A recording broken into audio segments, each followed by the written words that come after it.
ma sadd bay di tey woote bisub seex jiili bul wuute ñëwal nag mel ni kuy rooti ci teeni ngërëm yu dul jeeti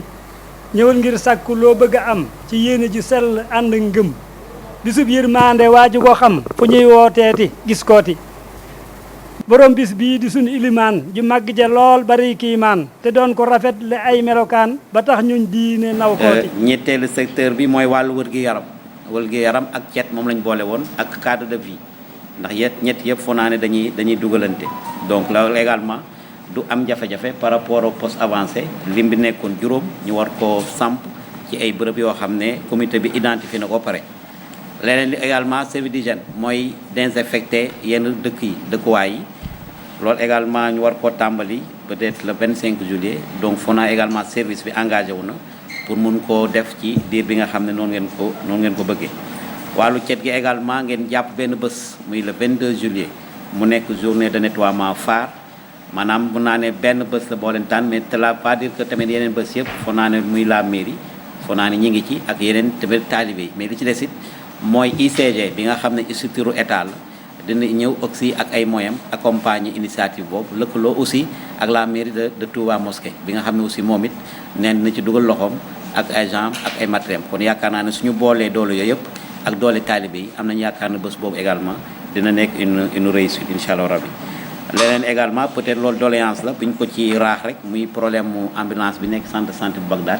loolu également dinañ ko yëgal suñu kilifa xool lan lañ ko mën a saafara ci diir bi nga xam ne moom mooy li gën wàllu assainissement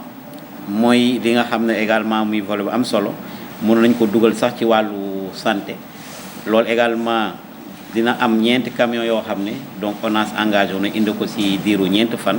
pour ànd ak yéen également ci organisation bi boole ko également li nga xam ne mairie Touba Mosquée bi mu ngi ko ciy tàmbali encore dugal ko ci volet assainissement donc yaakaar naa ne loolu également ñaari suñu lëkkalooyee li ngeen ci bëgg suñu borom mën nañ cee defal ndam wàllu ndox foo naa ne suñu neen ndox également Touba dina ci am liggéey boo xam ne yaakaar nañ ne ñu ngi koy tàmbali jëmale ko ci peut-être grand magal mais bii nga xam ne moom la ñu dëgmal muy wàllu citerne ak bâche à eau yaakaar naa ne le service technique engagé wu na que ne dina jàppandi mais li si des rek mooy un suivi là ci ñuy jeexal dinañ ci wax nan lañ koy toppee yenn forage yi il a dit que donc déjà jot nañ ko dépanner donc li si des rek mooy ñu jéem a améliorer ba mettre en place des citernes pour pallier ndax mënuñu ne du am à 100% su dee jafe-jafe am na rek citernes yi mën a jël teel a ñëw au secours pour mën a wàllu askan wi ci wàllu ndox ne ku ne màggal aussi ndax wax ndox donc loolu moom dinañ ci bàyyi xel bu baax a baax li ci des mooy wàllu commerce loolu sax foo naa dañ koy rafetlu ndax déjà li ngay saytu loolu mooy liggéeyu service technique yi li ngeen demandé mooy ñu fexe contrôler donc loolu foo naa ne mooy cœuru métier service technique yi donc ginnaaw donc dañ ko lu bu baax bi nga xamee ne aussi comité d'organisation bi sàkku na que na ci wàllu commerce ñu saytu ñam yi nga xam ne moo ne ci marché yi ci wàllu également santé animale muy les services techniques de l'élevage mën a contrôler également les produits d'origine animale donc loolu foo naa ne seenu liggéey la xanaa kañ dañ koy gën a renforcer ndax bés bi moo koy waral kon dolli effectif yi dolli également leur présence sur le terrain ndax loolu rek mooy mën a tax liggéey bi aussi yemb ba lépp loo xam ne produit bi lore la ñu mën koo teel a génnee ci marché yi leen li ñuy jeexale rek ci wàllu communication loolu aussi sàkku ngeen ko par rapport ak couverture médiatique bi au niveau de la RTS dinañ ko yëgal aussi suñuy kilifa ci bataaxal Sonatel ñaari ligne ADSL pour internet loolu foo naa ne aussi dinañ ci jéem a taxaw bu baax fi ñuy daanele rek mooy wax aussi engagement yi nga xam ne c'est des services yi jëlee nañ ko fi nañ ci góorgóorlu ànd ceeg Pastef borom bi nag mooy mottali waaye nag am nañ yaakaar ne suñ ci àndeek Pastef suñu borom mënuñu dimbale ba lii nga xam ne moom la comité d'organisation bi mëbët suñu borom defal ñu ko beneen bi nga xam ne aussi seen recommandation muy le suivi parce que tamit suñu jógee ci réunion bi dëgg la liggéey bi dina bari waaye préfet Mbacké mi ngi woon ci yoon wi waaye du tere dinañ ko jox bataaxal pour que suivi bi boobu tey ji moom mi nga xam ne moo gën a jege nekk dans son département nekk le niveau opérationnel nañu koy defal du ñu yëgal aussi lépp loo xam ne jafe-jafe la ñu teel koo yëg lu ñu si war a mën a jubbanti ñu jubbanti ko mais également nag fu ñu si am jafe-jafe aussi teel si waat si yéen wax leen kat fii am nañ si jafe-jafe foo naa ne noonu la ñu koy dundee su ko defee ku nekk aussi ndax am nañ ci loo xam ne ñàkkul yéen mën ngeen ko cee indi en terme de plaidoyer ba mu antu mais suñ ko bokkee am nañ yaakaar ne jafe-jafe yi mun na wàññeeku noonu la ñu xalaatee doxale mbir mi tamit ba suñu borom yóbbuñu seeg jàmm ba lépp loo xam ne ñaan nañ ko suñu borom defal ko li des rek foog naa ne di leen ñaanal également ñu suñu borom may ñu ngeen delluwaat si jàmm ba incha allah rabbi lépp loo xam ne yaakaar nañ ko ci bés bi suñu borom defal ñu ko mais en tout cas engagement bi mi ngi fi te xam naa dinañ am Pastef boo xam ne moom lañ ko war a ànde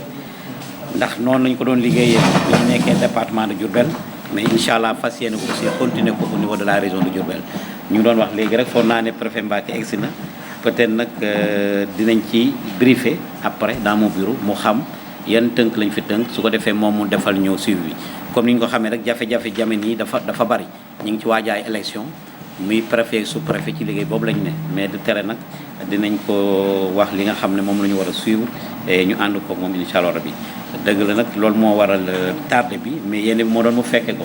moi personnellement maa ne ko daal baa ñu démarré su ñoo ñëwee la nga xam moom lañu tënk dinañ la ko wax loolu moo tax peut-être te mu nekkoon ci beneen liggéey boo xam ne kilifa yi ñoo ko santoon ngeen xamee ko noonu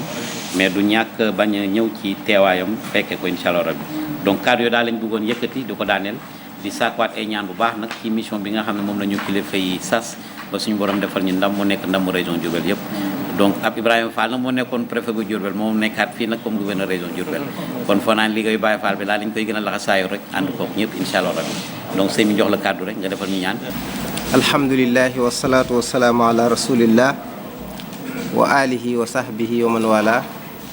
assalaamu aleykum wa rahmatullahi taala wa barakatuhu. Monsieur le gouverneur ñi ngi lay nuyu ci turu Serigne Sidi Mokhtar ibn Cheikh Abdoul Qadir mi nga xam ne moo ànd ak délégation bi ñëw te yor organisation màggal Serigne Abdoul Qadir muy kàddu yi nga xam ne kàddu yi sant la ci dalal gi ak ni nga taxawoo liggéey bi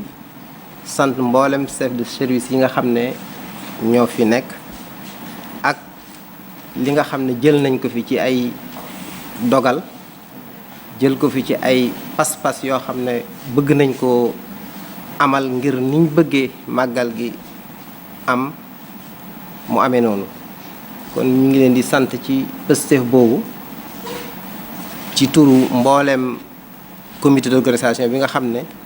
ñoo àndoon tënk niñ gis ne mooy tax màggal gi organisation bi jaar yoon ndax ku ne xam na dayob màggal gi ak la fay daje ci mbooloo ak période bi nga xam ne ci la màggal gi am mu tombeek nawet ak li ci nekk ci ay jafe-jafe ba ñoom ñu xalaat ba tënk waaye bi ñëwee li ñu waxoon lépp gis nañ ne monsieur le gouverneur chef de service yi jël nañ ci ay engagement yu wóor yoo xam ne dalal na xelu sëriñ bi kon mi ngi lay sant ci loolu ci turu sëriñ Cheikh ibn Cheikh Abdoul Qadir waaye ci turu Cheikh Mouhamadul Mountakha mi nga xam ne mooy xalif général du Mouride ci lépp loo xam ne ñi ngi koy def ñu koy def ci ndigalam di la ñaanal ci mission bi nga xam ne dénk nañ la ko yàlla defal la ci ndam di ñaanal mboolem ñi nga àndal sous préfet bu département Mbacké waaye sa monsieur Ndiaye sa adjoint bi nga xam ne suñu xarit la suñu wëllëre la ñu yàgg liggéey lool ñu ngi leen sant ñoom ñëpp di leen gërëm di wane ne nag liñ fi wax lépp lu ñu yitteel la loo xam ne waaye rawatina sax ci wàllu communication bi liñ ci wax moom it ñu bàyyi ko xel bu baax a baax ndax loolu moom sëriñ yóbbante sëriñ Saliou la ñu bàyyi ko xel waaye sëriñ bi it mi ngi beral ak cant monsieur le maire sëriñ Abdou Lahad Ka ci taxawaay bi nga xam ne am na ko ci lépp loo xam ne yitte la joo xam ne yegg na ci moom te mu nekk ci domaine am bi nga xam ne moom moo ko war a def mi ngi ci taxaw ni mu waree loolu it ñu ngi leen koy seedeel kon di ko sant kon daal xam naa ne kàddu yi sant la yoo xam ne sëriñ bi jotal na lool lépp loo xam ne xëy na ci ak manqué la ci nun ñii la waaye am nañ mbégte bu baax a baax ci réunion bi ni mu tëddee ak engagement yi ñu fi jël yoo xam ne dalal na suñu xel ci ni màggal gi war a tëdd incha allah li ci des mooy ñaan suñu borom subhanahu wa taala ndax lépp ci loxoom la nekk liñ bëgg a def mu kàttanal ñu bañ man koo def ci lépp nekk loo xam ne njariñul jullit ñëpp la njariñul réew mi yëpp lay doon kon loolu moo nekkoon kàddu yi nga xam ne ñu ngi ko doon wax ci turu sëñ bi